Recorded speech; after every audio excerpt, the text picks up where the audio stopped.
నమస్కారం ETV news కి స్వాగతం ముందుగా ముఖ్యాంశాలు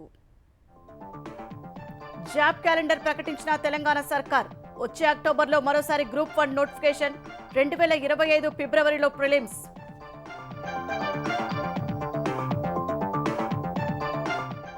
ఖాళీల ఊసు లేకుండా జాబ్ క్యాలెండర్ ఎందుకన్న బీఆర్ఎస్ గన్ పార్క్ వద్ద ఆందోళన నేతల అరెస్టుతో స్వల్ప ఉద్రిక్తత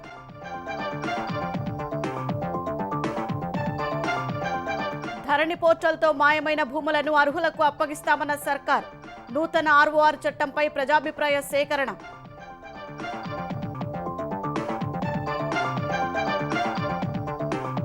సిఆర్డీఏ పరిధి పునరుద్ధరణకు ఏపీ సర్కార్ నిర్ణయం మరో 5 ఏళ్లు భూములిచ్చిన రైతులకు కౌలు కూలీలకు పెన్షన్లు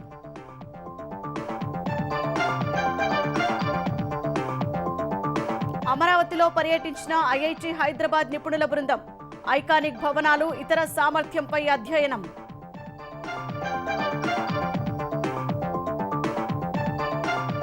ఏపీలో వ్యవసాయానికి పగలే 9 గంటలు నాణ్యమైన విద్యుత్ చర్యలు చేపట్టాలని అధికారులకు సీఎం చంద్రబాబు ఆదేశాలు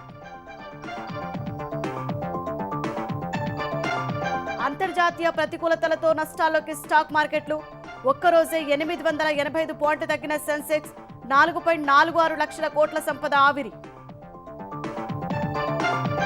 ఒలింపిక్స్ లో మరో పతకానికి అడుగు దూరంలో మను భాకర్ విశ్వక్రీడల్లో 52 ఏళ్ల తర్వాత ఆసీస్ పై గెలిచిన భారత హాకీ జట్టు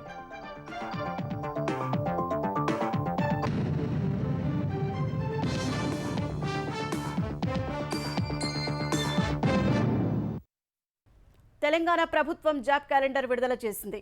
ఏ ఉద్యోగాలు ఎప్పుడు భర్తీ చేయాలనే వివరాలను క్యాలెండర్లో పొందుపరిచింది.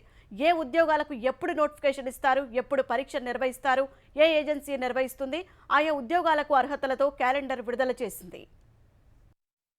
5 ఏళ్లలో 2 లక్షల ఉద్యోగాలు భర్తీ చేస్తామని ఇందుకు జాబ్ క్యాలెండర్ ఇస్తామని చెప్పిన తెలంగాణలోని కాంగ్రెస్ ప్రభుత్వం ఇవాళ శాసనసభలో జాబ్ క్యాలెండర్ విడుదల చేసింది. వేర్వేరు ఉద్యోగాల భర్తీకి నోటిఫికేషన్లు విడుదల చేసే నెల, ఎప్పుడు పరీక్షలు నిర్వహిస్తారనే వివరాలను జాబ్ క్యాలెండర్లో పొందుపరిచింది. నియామకాలు నిర్వహించే ఏజెన్సీ, ఉద్యోగానికి కావలసిన అర్హతలను వివరించింది. జాబ్ క్యాలెండర్ ప్రకారం Telangana public service commission TGPSC ఆధ్వర్యంలో గ్రూప్ 1, గ్రూప్ 2, గ్రూప్ 3 పరీక్షలు జరుగుతాయి. గ్రూప్ 1 పరీక్షలు అక్టోబర్లో, గ్రూప్ 2 పరీక్షలు డిసెంబర్లో, గ్రూప్ 3 పరీక్షలు నవంబర్లో నిర్వహిస్తారు. ఈ ఖాళీలకు ఇప్పటికే నోటిఫికేషన్లు విడుదలై పరీక్షలు మాత్రమే నిర్వహించాల్సి ఉంది. గ్రూప్ 1 ప్రిలిమ్స్ పరీక్ష నిర్వహించి మెయిన్స్ కు అర్హత పొందిన వారి జాబితాను ఇప్పటికే విడుదల చేశారు. ఈ ఏడాది అక్టోబర్లోనే మరోసారి గ్రూప్ 1 నోటిఫికేషన్ ఇచ్చి 2025 ఫిబ్రవరిలో ప్రిలిమ్స్ నిర్వహిస్తామని ప్రభుత్వం జాబ్ క్యాలెండర్ లో తెలిపింది. గ్రూప్ 1 మెయిన్స్ ను 2025 జులైలో నిర్వహిస్తామని పేర్కొంది. వచ్చే ఏడాది మేలో మరోసారి గ్రూప్ 2 నోటిఫికేషన్ విడుదల చేసి అక్టోబర్లో పరీక్షలు నిర్వహిస్తామని వివరించారు. వచ్చే ఏడాది జూలైలో గ్రూప్ 3 నోటిఫికేషన్ ఇచ్చి నవంబర్లో పరీక్షలు నిర్వహిస్తామని ప్రభుత్వం జాబ్ క్యాలెండర్ లో తెలిపింది.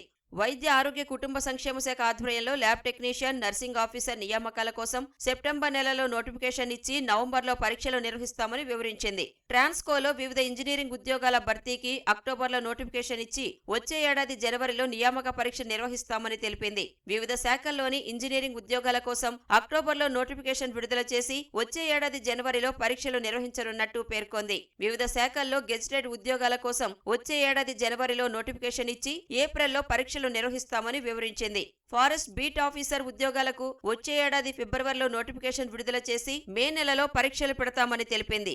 ఎస్ఐ, పోలీస్ కానిస్టేబుల్ ఉద్యోగాల కోసం వచ్చే ఏడాది ఏప్రిల్లో నోటిఫికేషన్ ఇచ్చి ఆగస్టులో పరీక్షలు నిర్వహిస్తామని పేర్కొంది. డిగ్రీ కాలేజీలో అధ్యాపకులు, ఫిజికల్ డైరెక్టర్లు, లైబ్రేరియన్ పోస్టులకు వచ్చే ఏడాది జూన్లో నోటిఫికేషన్ ఇచ్చి సెప్టెంబర్లో పరీక్షలు నిర్వహించనున్నట్లు పేర్కొంది.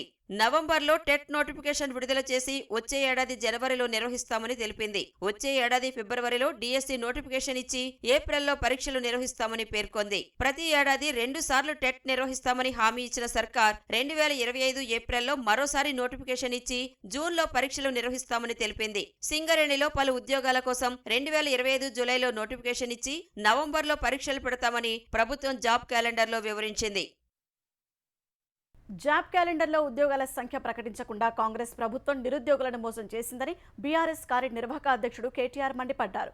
హైదరాబాద్లోని గన్ పార్క్ వద్ద బీఆర్ఎస్ ఎమ్మెల్యేలతో కలిసి ఆందోళన చేసిన కేటీఆర్ 4 పేపర్లపై ఇష్టం వచ్చినట్టు రాసుకొచ్చి జాబ్ క్యాలెండర్ అంటున్నారని ఆక్షేపించారు. జాబ్ క్యాలెండర్పై అసెంబ్లీలో చర్చించాలని కోరితే తమకు 2 నిమిషాలు కూడా మైక్ ఇవ్వలేదని ధ్వజమెత్తారు. ప్రజలను మభ్యపెట్టి ఎక్కువ రోజుల ప్రభుత్వాన్ని నడపలేరని హెచ్చరించారు. ఈ ఆందోళనతో గన్ పార్క్ వద్ద ట్రాఫిక్ సమస్యలు తలెత్తడంతో పోలీసులు బీఆర్ఎస్ నాయకులను అరెస్టు చేసి అక్కడి నుంచి తరలించారు. కేసీఆర్ ప్రభుత్వం ఇచ్చిన 30-40 వేల ఉద్యోగాలు కాగితాలు మాత్రం నువ్విచ్చి ఇలా డ్రామా ఏదైతే ఆడుతున్నావో రేవంత్ రెడ్డి, నేను అందుకే అంటున్నా, నీది డ్రామా కాకపోతే, నీది అబద్ధం కాకపోతే, నువ్వు ఇచ్చిన ఉద్యోగాలు నిజమే అయితే నువ్వు వస్తావా, నీ రాహుల్ గాంధీ వస్తాడా, రండి సిటీ సెంట్రల్ లైబ్రరీకి వస్తారా, అశోక్ నగర్కి వస్తారా, ఉస్మానియా యూనివర్సిటీకి వస్తారా, ఎక్కడికి వస్తే అక్కడికి రండి. రేవంత్ రెడ్డి మళ్ళీ అంటుంటాడు మగాళ్ళు అయితే అని. నేను అంటున్నా రేవంత్ రెడ్డి, మగాడివైతే రా, అశోక్ నగర్కి రా, అక్కడ పిల్లలే చెప్తారు నువ్వు ఉద్యోగాలు ఇచ్చిన మాట వాస్తవమా కాదో చెప్తారు. నీ రాహుల్ గాంధీని తీసుకురా, ఇచ్చిన మాటలు ఏమైనా నిలదీస్తారు. కాంగ్రెస్ నాయకులను తరిమేసే పరిస్థితి ఉంది అలా తెలంగాణ యువత. ధరణి సమస్యల పరిష్కారాలపై నూతన ఆర్ఓఆర్ బిల్లు 2024పై ప్రజాభిప్రాయ సేకరణ చేయాలని తెలంగాణ శాసనసభ నిర్ణయించింది. భూ సమస్యలు ధరణి పోర్టల్పై అసెంబ్లీలో చర్చను ప్రారంభించిన రెవెన్యూ శాఖ మంత్రి పొంగులేటి శ్రీనివాసరెడ్డి ధరణిని పూర్తిగా సంస్కరించాలని తమ ప్రభుత్వం నిర్ణయించినట్టు తెలిపారు. ధరణి పోర్టల్ వల్ల మాయమైన భూముల్ని అర్హులైన వారికి తిరిగి అప్పగిస్తామని చెప్పారు. ధరణి సాఫ్ట్వేర్ నిర్వహణను వేరే దేశంలో డిఫాల్టర్గా ఉన్న విదేశీ కంపెనీకి అప్పగించడం దారుణమన్నారు. ధరణి వల్ల 95% రైతులు ఆనందంగా ఉన్నారని, ఇప్పుడు రద్దు చేసి దళారుల రాజ్యం తేవద్దని బీఆర్ఎస్ ఎమ్మెల్యే పళ్ళ రాజేశ్వరరెడ్డి సూచించారు. ఇప్పటికే కాంగ్రెస్ సర్కార్ ధరణి పోర్టల్ను ఉపయోగిస్తూ అవాస్తవాలు ప్రచారం చేయడం సరికాదన్నారు. పళ్ళ వ్యాఖ్యలపై పలుమార్లు జోక్యం చేసుకున్న పొంగులేటి ధరణి భూదోపిడీ వల్ల అధికారం కోల్పోయినా ప్రతిపక్షం కళ్లు తెరవలేదని విమర్శించారు. గత ప్రభుత్వ హయాంలో ధరణి పేరుతో జరిగిన భూదోపిడీని బయటపెట్టాలని విపక్ష సభ్యులు డిమాండ్ చేశారు. విపక్ష సభ్యుల ప్రశ్నలకు సమాధానం చెప్పిన పొంగులేటి నూతన భూ సంస్కరణల చట్టం తెస్తున్నామని, ముసాయిదాను 3 వారాలు సీసీఎల్ఏ వెబ్సైట్లో పెట్టి సూచనలు స్వీకరిస్తున్నామని తెలిపారు. సివిల్ కోర్టుల చట్ట సవరణ బిల్లును తెలంగాణ శాసనసభ ఆమోదించింది. బిల్లును మంత్రి శ్రీధర్ బాబు ప్రవేశపెట్టగా విపక్షాలు మద్దతు ఇవ్వడంతో పాటు ప్రభుత్వానికి పలు సూచనలు చేశాయి. బిల్లుపై చర్చలో పాల్గొన్న కేటీఆర్ కేంద్రం తీసుకొచ్చిన కొత్త చట్టాలపై రాష్ట్ర ప్రభుత్వ వైఖరి తెలపాలని, కొత్త చట్టాల్లో కొన్నింటి వల్ల పోలీస్ రాజ్యం అవుతుందన్న ఆందోళన నెలకొందన్నారు. నేరాల ప్రవృత్తి మారుతోందని, అందుకు అనుగుణంగా చట్టాలను రూపొందించాల్సిన అవసరం ఉందన్నారు. సామాజిక మాధ్యమాలకు సంబంధించి కూడా కేంద్రం కొత్త చట్టం తీసుకొస్తారని అంటున్నారని, భావ ప్రకటన స్వేచ్ఛకు ఎలాంటి ఇబ్బంది లేకుండా అందరము కలిసి నిరోధించాలని కేటీఆర్ అన్నారు. సామాజిక మాధ్యమాల్లో కించపరిచేలా పోస్టులు పెడుతున్నారని మంత్రి పొన్నం ప్రభాకర్ ధ్వజమెత్తారు. తప్పుడు వీడియోలతో సమాజాన్ని తప్పుదోవ పట్టిస్తున్నారని మండిపడ్డారు. సామాజిక మాధ్యమాల్లో అందరి వ్యక్తిత్వ హననం జరుగుతోందని, ఎవరూ అతీతులు కారని కేటీఆర్ అన్నారు. మార్పు పార్టీల నుంచి జరగాలని అభిప్రాయపడ్డారు.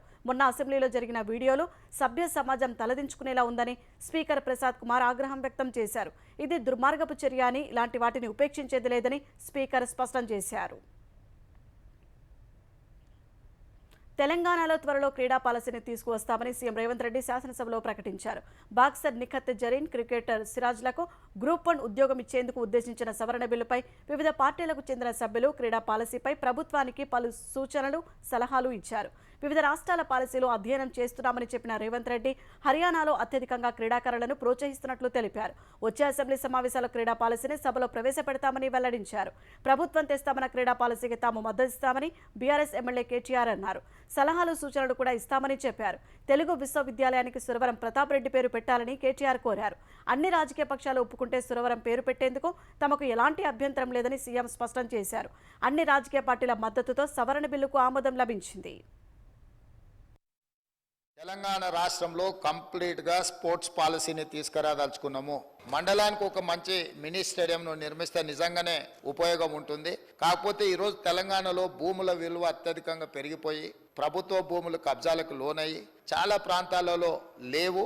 ఎక్కడైనా ఏదైనా మండల కేంద్రాలలో ఒకవేళ భూమి అందుబాటులో ఉంటే ప్రభుత్వానికి బడ్జెట్ కేటాయించడానికి ఎలాంటి ఇబ్బంది లేదు. రాబోయే కొద్ది రోజుల్లోనే వారికి భూమి కేటాయించడం, బీసీసీఐ స్వయంగా అక్కడ ఒక మంచి క్రికెట్ స్టేడియాన్ని నిర్మించడానికి ముందుకు వస్తుంది. వైకాపా ప్రభుత్వం తగ్గించిన సిఆర్డీఏ మొత్తం పరిధిని మళ్లీ పెంచాలని సిఆర్డీఏ అథారిటీ సమావేశం నిర్ణయించింది. సచివాలయంలో సీఎం చంద్రబాబు అధ్యక్షతన సిఆర్డీఏ అథారిటీ సమావేశం జరిగింది. సిఆర్డీఏలో మొత్తం 249 మంది ఉద్యోగులు ఉండగా వారిని 778కి పెంచాలని తీర్మానించారు. ఇన్నర్ రింగ్ రోడ్డు నిర్మాణం, 4 లైన్లుగా కరకట్ట నిర్మాణంపై ముందుకు వెళ్లాలని నిర్ణయించారు. అమరావతిని కలిపేలా కృష్ణానదిపై 6 వంతెనల నిర్మాణంపైన కసరత్తు జరిపారు. ఇన్నర్ రింగ్ రోడ్డుతో పాటు 4 లైన్లుగా కరకట్ట నిర్మాణంపైన ముందుకు వెళ్లాలని నిర్ణయించారు. అమరావతి రైతులకు కాలును, రైతు కూలీలకు పెన్షన్లను మరో 5 ఏళ్లు ఇవ్వాలని నిర్ణయం తీసుకున్నారు. రాజధానిలో భూములు తీసుకున్న సంస్థలతో సంప్రదింపులు జరపాలని తీర్మానించారు. కోర్ క్యాపిటల్ ఏరియాను తిరిగి 217 చదరపు కిలోమీటర్లు ఉంచేలా నిర్ణయించామని సమావేశం తర్వాత మంత్రి నారాయణ వివరించారు.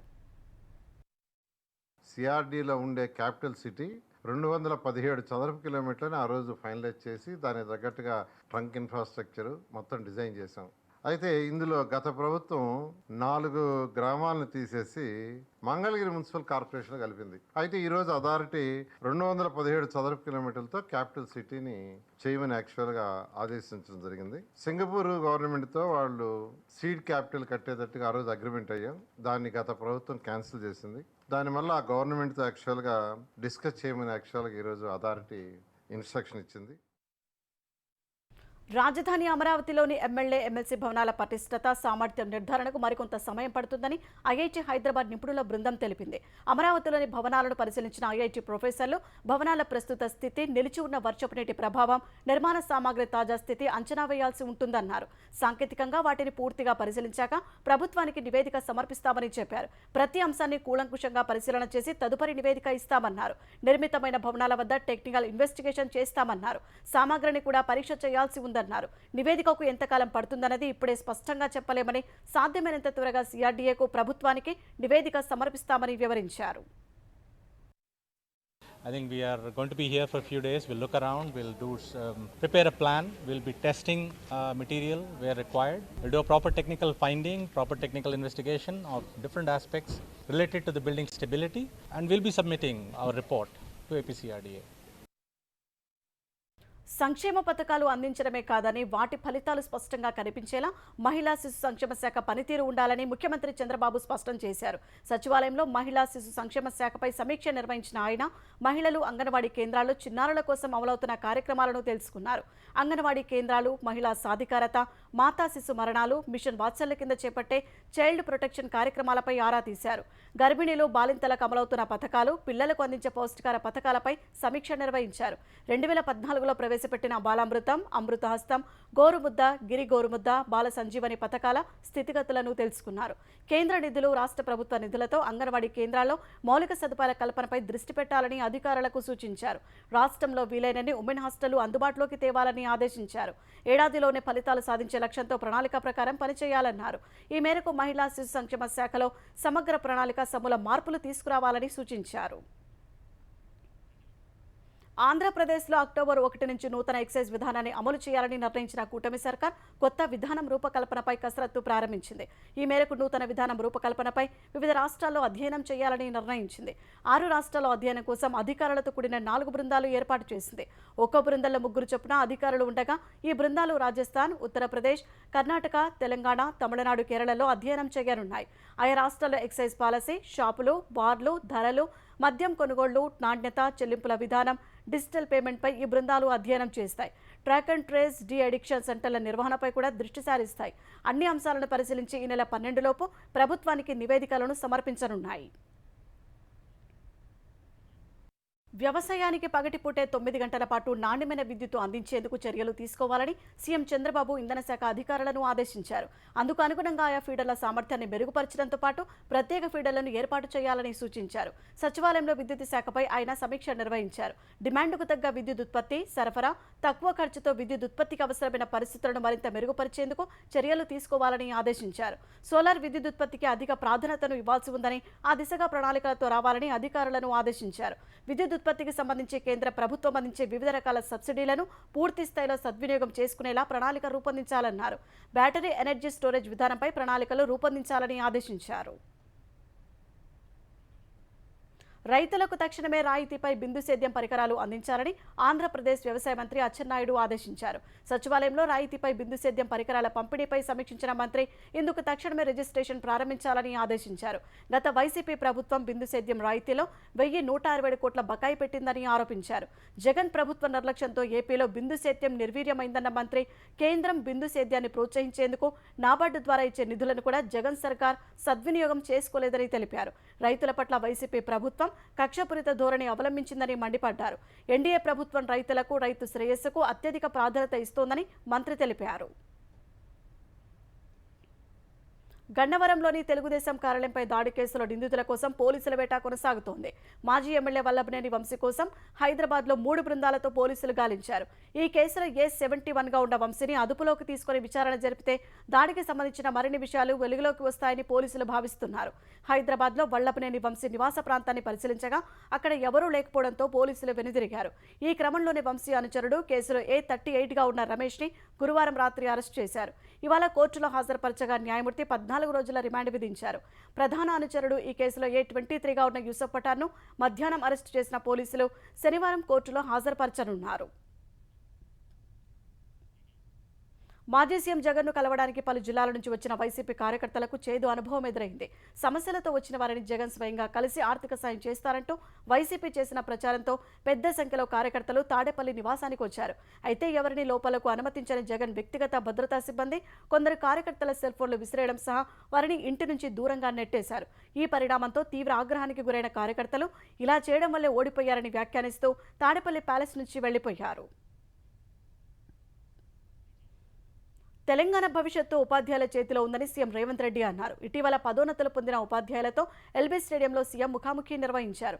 ప్రభుత్వ పాఠశాలలో విద్యార్థుల సంఖ్యను పెంచాల్సిన బాధ్యత ఉపాధ్యాయులపై ఉందన్నారు.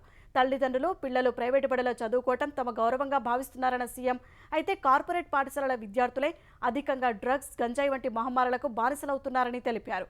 ఉపాధ్యాయులే తమ ప్రభుత్వానికి బ్రాండ్ అంబాసిడర్లని స్పష్టం చేశారు. పాఠశాలలకు ఉచిత విద్యుత్ అమలు చేస్తామని, పారిశుద్ధ్య పనుల కోసం నిధులు చెల్లిస్తామని సీఎం హామీ ఇచ్చారు.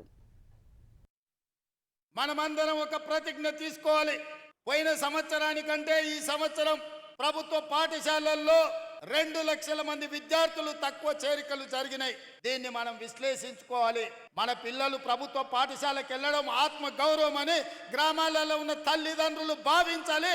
అందుకే అమ్మ ఆదర్శ పాఠశాలని సెల్ఫ్ హెల్ప్ గ్రూపులకు పూర్తి బాధ్యత అందించి మన పాఠశాలలు మొదటి రోజే దాదాపుగా 26 లక్షల మంది విద్యార్థులకు వాళ్ళ పాఠ్య పుస్తకాలతో పాటు వాళ్లకు డ్రెస్సులు ఇచ్చే ప్రయత్నం చేసినాం. హైదరాబాద్లో అభివృద్ధి కార్యక్రమాలపై శాసనసభలో స్వల్పకాలిక చర్చ అసెంబ్లీలో ఉద్రిక్త పరిస్థితులకు దారితీసింది. ఈ చర్చను ఖైరతాబాద్ ఎమ్మెల్యే దానం నాగేందర్ ప్రారంభించగా ఆయనకు మాట్లాడే అవకాశం ఇవ్వడంపై బీఆర్ఎస్ అభ్యంతరం తెలిపింది. బీఆర్ఎస్ సభ్యుల తీరుపై ఆగ్రహం వ్యక్తం చేసిన నాగేందర్ అత్యంత పరుష పదజాలంతో బెదిరింపు వ్యాఖ్యలు చేశారు. దానం వ్యాఖ్యలపై తీవ్రంగా స్పందించిన బీఆర్ఎస్ సభ్యులు పోడియం ముందు ఆందోళనకు దిగారు. మరోవైపు నుంచి దానం పోడియం వైపు దూసుకెళ్లగా కాంగ్రెస్ సభ్యులు ఆయనను వెనక్కి లాగారు. దానం వ్యాఖ్యలపై నిరసన తెలిపిన బీఆర్ఎస్ సభ్యులు సభ నుంచి బయటకు వచ్చారు. తర్వాత తన వ్యాఖ్యలు జరిగిన పరిణామాలపై విచారం వ్యక్తం చేసిన దానం తన వ్యాఖ్యల్ని వెనక్కి తీసుకుంటూ సభాపతికి క్షమాపణ చెప్పారు. మరోవైపు దానం వ్యాఖ్యలపై మాజీ మంత్రి హరీష్ రావు తీవ్ర అభ్యంతరం వ్యక్తం చేశారు. ఒక రౌడీ భాషను శాసనసభలో మాట్లాడుతుంటే, మాతృమూర్తులను అవమానిస్తూ ఉంటే స్పీకర్ గారు మైక్ కట్ చేయరు, సభానాయకుడు ఖండించడు, పైగా ముసిముసిలు నవ్వుతూ ఉంటాడు. మాతృమూర్తుల మీద గౌరవం ఉంటే, మహిళల మీద మీకు గౌరవం ఉంటే తక్షణమే ఆ శాసనసభ్యుడిని ఎక్స్పెల్ చేయాలని చెప్పి మేము డిమాండ్ చేస్తూ ఉన్నాం. ఒక తల్లుల్ని పట్టుకొని, మహిళల్ని పట్టుకొని ఆ రకంగా మాట్లాడుతూ ఉంటే ఆ కాంగ్రెస్ పార్టీ మహిళా మంత్రులు, శాసనసభ్యులు ఎందుకు స్పందించరు అని నేను అడుగుతా ఉన్నా. ప్రజలు ఉన్నారు, అతనికి తగిన శాస్తి జరుగుతుంది. ఆ శాస్తి జరిగేదాకా కూడా వదిలిపెట్టమని చెప్పి అతను డిస్క్వాలిఫై అయ్యేది ఖాయం. రేపు అతను మాజీగా మిగిలేది కూడా తప్పదని హెచ్చరిస్తా ఉన్నాం. గద్వాల్ ఎమ్మెల్యే బండ్ల కృష్ణమోహన్ రెడ్డి ఇవాళ సీఎం రేవంత్ రెడ్డిని కలిశారు. ఇటీవల బీఆర్ఎస్ నుంచి కాంగ్రెస్లో చేరిన కృష్ణమోహన్ రెడ్డి అసెంబ్లీ సమావేశాల సందర్భంగా బీఆర్ఎస్ నాయకులను కలిసి తిరిగి సొంత గూటికి వెళ్తున్నట్టు చెప్పగా కాంగ్రెస్ అప్రమత్తమైంది. అధికార పార్టీలోకి వచ్చిన ఎమ్మెల్యేలు తిరిగి వెళ్తే ఆ ప్రభావం ఇతర ఎమ్మెల్యేలపై చూపే అవకాశం ఉందని భావించిన సీఎం బీఆర్ఎస్ నుంచి వచ్చిన ఎమ్మెల్యేలు ఎమ్మెల్సీలతో ప్రత్యేక భేటీ నిర్వహించారు. ఆ భేటీకి కృష్ణమోహన్ రెడ్డి గైర్హాజరైన వేళ సీఎం ఆయనతో ఇవాళ సమావేశమయ్యారు. ఈ భేటీ సందర్భంగా కృష్ణమోహన్ రెడ్డి కాంగ్రెస్లోనే ఉంటారని చెప్పినట్లు కాంగ్రెస్ వర్గాలు అంటున్నాయి. నాగార్జున సాగర్ ఎడమ కాలువకు నీటి విడుదల ప్రారంభమైంది. తెలంగాణ మంత్రులు ఉత్తమ్ కుమార్ రెడ్డి, కోమటిరెడ్డి వెంకటరెడ్డి, మాజీ మంత్రి జానారెడ్డి ఈ సాయంత్రం సాగర్ ఎడమ కాలువలో లో లెవెల్ పంప్ హౌస్ ద్వారా నీటిని విడుదల చేశారు. అనంతరం నిర్వహించిన మీడియా సమావేశంలో మాట్లాడిన ఉత్తమ్ 10 ఏళ్లుగా 1,80,000 కోట్లు ఖర్చు పెట్టినప్పటికీ నీటిపారుదల రంగాన్ని నిరుపయోగం చేశారని ఆరోపించారు. తమ ప్రభుత్వం సాగునీటి ప్రాజెక్టులను ప్రాధాన్య క్రమంలో పూర్తి చేసి 6 లక్షల ఎకరాల కొత్త ఆయకట్టుకు నీరు ఇస్తుందని తెలిపారు. లోక్సభలో తాను చేసిన చక్రవ్యూహం ప్రసంగం తర్వాత తనపై ఎన్ఫోర్స్మెంట్ డైరెక్టరేట్ను ప్రయోగించేందుకు కేంద్రం సిద్ధమవుతోందని లోక్సభలో ప్రతిపక్ష నేత రాహుల్ గాంధీ ఆరోపించారు. ఈ మేరకు ఈడీలోనే పనిచేస్తున్న కొందరు విశ్వసనీయ వ్యక్తుల నుంచి తనకు సమాచారం అందినట్టు రాహుల్ చెప్పారు. సాధారణంగానే ప్రతి ఇద్దరిలో ఒకరికి తన చక్రవ్యూహం ప్రసంగం నచ్చలేదన్న రాహుల్ ఒకవేళ ఈడీ అధికారులు సోదాలకు సిద్ధమైతే వారిని ఆహ్వానించేందుకు సిద్ధంగా ఉన్నట్టు సామాజిక మాధ్యమం ఎక్స్లో రాహుల్ పోస్ట్ చేశారు. కేరళ వైనాడ్ జిల్లాలో కొండచెరలు విరిగిపడిన ఘటనలో మృతుల సంఖ్య 308కి పెరిగింది. ఈ ఘటన తర్వాత సహాయ చర్యలు కొనసాగిస్తున్న సైన్యం, నేవీ, ఎన్డీఆర్ఎఫ్ ఇతర సహాయ బృందాలు వైనాడ్లోని పడవెట్టి కన్నులో శిథిలాల కింద నుంచి 4గురిని ప్రాణాలతో బయటకు తీశాయి. వారిని హెలికాప్టర్ల ద్వారా ఆసుపత్రికి తరలించారు. వారిలో 2 మహిళలు, 2 పురుషులు ఉన్నారు. కొండచెరలు విరిగిపడిన 4 రోజుల తర్వాత కూడా 4 ప్రాణాలతో బయటపడినందున శిథిలాల కింద చిక్కుకున్న వారిని వేగంగా గుర్తించేందుకు జీపీఎస్ సాంకేతికతను వినియోగిస్తున్నారు. డ్రోన్ చిత్రాలు, బాధితుల ఫోన్లు చివరగా వినియోగించిన లొకేషన్ ఆధారంగా గాలింపు కొనసాగిస్తున్నారు. మరో 300 మంది ఆచూకీ లభించాల్సి ఉందని కేరళ ఆరోగ్య మంత్రి వీణా జార్జ్ చెప్పారు. అంతర్జాతీయ మార్కెట్లలో ప్రతికూల పవనాల మధ్య మదుపరులు ఐటీ, ఆటో, మెటల్ రంగాలకు చెందిన వాటాలు అమ్మేందుకు మొగ్గు చూపగా దేశ స్టాక్ మార్కెట్లు ఇవాళ నష్టాల్లో ముగిశాయి. గత 5 సెషన్లలో లాభాలు నమోదు చేసిన సెన్సెక్స్ ఇవాళ 885 పాయింట్లు నష్టపోయింది. ఈ ఉదయం 81,159 పాయింట్ల వద్ద ప్రారంభమైన సూచి మొదటి నుంచి హెచ్చుతగ్గుల మధ్య సాగింది. ఒక దశలో కాస్త పెరిగి 81,340 పాయింట్ల గరిష్ట స్థాయిని నమోదు చేసిన సూచి తర్వాత క్రమంగా దిగజారింది. ఒక దశలో 80,869 పాయింట్ల కనిష్ట స్థాయిని నమోదు చేసింది. చివరకు 80,982 పాయింట్ల వద్ద స్థిరపడింది. జాతీయ స్టాక్ ఎక్స్చేంజ్ సూచి నిఫ్టీ 293 పాయింట్ల దిగజారి 24,718 పాయింట్ల వద్ద ముగిసింది. ఇవాల్టి ట్రేడింగ్లో 4.46 లక్షల కోట్ల మదుపరుల సంపద ఆవిరైనట్టు మార్కెట్ వర్గాలు తెలిపాయి. ప్యారిస్ ఒలింపిక్స్లో భారత స్టార్ షూటర్ మను బాకర్ హ్యాట్రిక్ పథకానికి గురిపెట్టింది. మహిళల 25 మీటర్ల పిస్టల్ విభాగంలో మను ఫైనల్కు దూసుకెళ్లింది. క్వాలిఫికేషన్ రౌండ్లో 590 పాయింట్లతో 2వ స్థానంలో నిలిచిన మను తుది పోరుకు అర్హత సాధించింది. ఈ ఒలింపిక్స్లో అదిరే ఫామ్లో ఉన్న మను బాకర్ ఇప్పటికే 2 కాంస్యాలు సాధించింది. ఇదే విభాగంలో పోటీపడిన మరో భారత షూటర్ ఈషా సింగ్ 18వ స్థానంలో నిలిచింది. మహిళల 25 మీటర్ల పిస్టల్ ఫైనల్ రేపు జరగనుంది.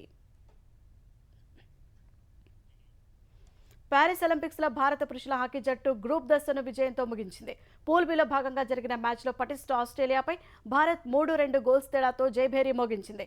భారత్ తరపున కెప్టెన్ హర్మన్ప్రీత్ సింగ్ 2, అభిషేక్ 1 గోల్ కొట్టారు. ఆసీస్ తరపున థామస్, బ్లేక్ చెరో గోల్ కొట్టారు. ఒలింపిక్స్లో దాదాపు 52 ఏళ్ల తర్వాత ఆసీస్పై భారత్ విజయం సాధించింది.